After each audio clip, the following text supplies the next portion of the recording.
Monsieur le ministre, madame la ministre, nous sommes aujourd'hui le 27 mai 2020, soit 70 jours après la lourde décision que le gouvernement a dû prendre d'exiger de tous les Français, pour la première fois dans l'histoire récente, de rester strictement confinés chez eux, de se couper de leurs entourages, de cesser leurs activités, de mettre tout notre pays et toute notre économie en sommeil forcé.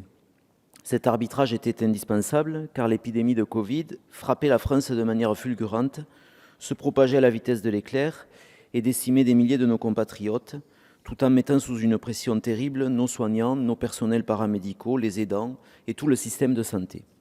Toutes ces étapes se sont faites avec la peur terrible de l'inconnu pour chacun d'entre nous. Cette peur a été accompagnée d'un immense sens de la responsabilité. Responsabilité politique, car nous sommes nombreux à vous avoir doté de pouvoirs exceptionnels qu'exigeait la situation, sans sourciller, et à vous renouveler cette attribution. Responsabilité individuelle, car les Français consentent depuis de longues semaines à des sacrifices en termes de libertés individuelles, avec la pleine conscience que c'est indispensable.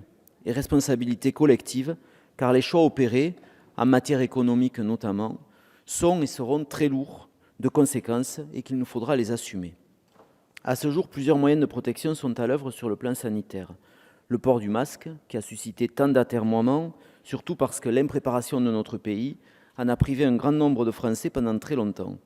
Les gestes barrières et les nouvelles habitudes en matière d'hygiène, les contraintes de distanciation sociale, les tests, enfin disponibles, qui permettent dorénavant de repérer ceux parmi nous qui sont atteints par le virus et donc contagieux afin de contenir l'épidémie. Avec ces tests est arrivée aussi la question du ciblage des personnes au contact et de leur information, qui se fait depuis plusieurs jours par les brigades territoriales. Tout cet arsenal, nous l'avons appelé de nos voeux et soutenu. Il est nécessaire à notre santé publique et doit nous permettre de ne pas revivre ce que nous avons vécu. Vous nous interrogez aujourd'hui sur un autre dispositif, cette fameuse application mobile devant permettre de repérer a posteriori, au moment où la contamination est avérée, les personnes avec lesquelles un individu a été en contact rapproché au moyen de l'historique des connexions Bluetooth réputées anonymes. Un tel outil peut sembler venir compléter la palette de mesures existantes. Il soulève néanmoins plusieurs questions que ce débat cet après-midi éclaire et dont aucune n'a trouvé de réponse à cet instant.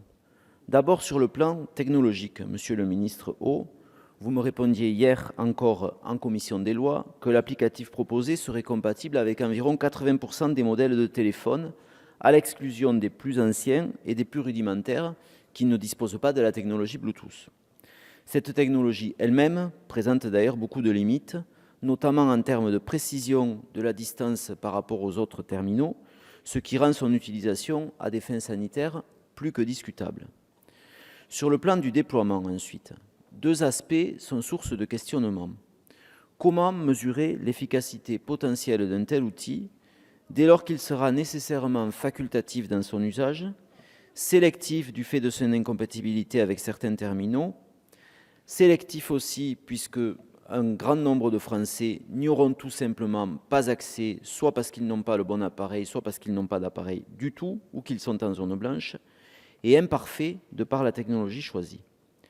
Comment, en second lieu, en justifier l'introduction aussi tardive, après la sortie de confinement, à l'heure où les autres mesures sont en cours de déploiement et où tous les indicateurs soulignent le fléchissement de l'épidémie? Il aurait fallu le développer plus tôt, et beaucoup de pays voisins y renoncent d'ailleurs sur cette seule base.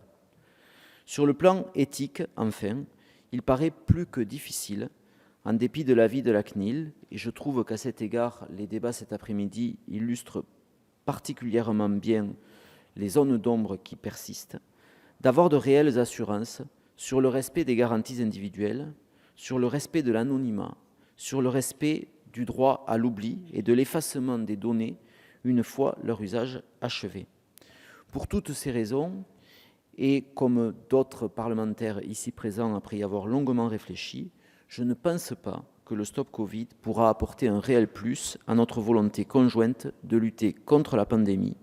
Et je considère donc que son déploiement n'est pas souhaitable. Je vous remercie de votre attention.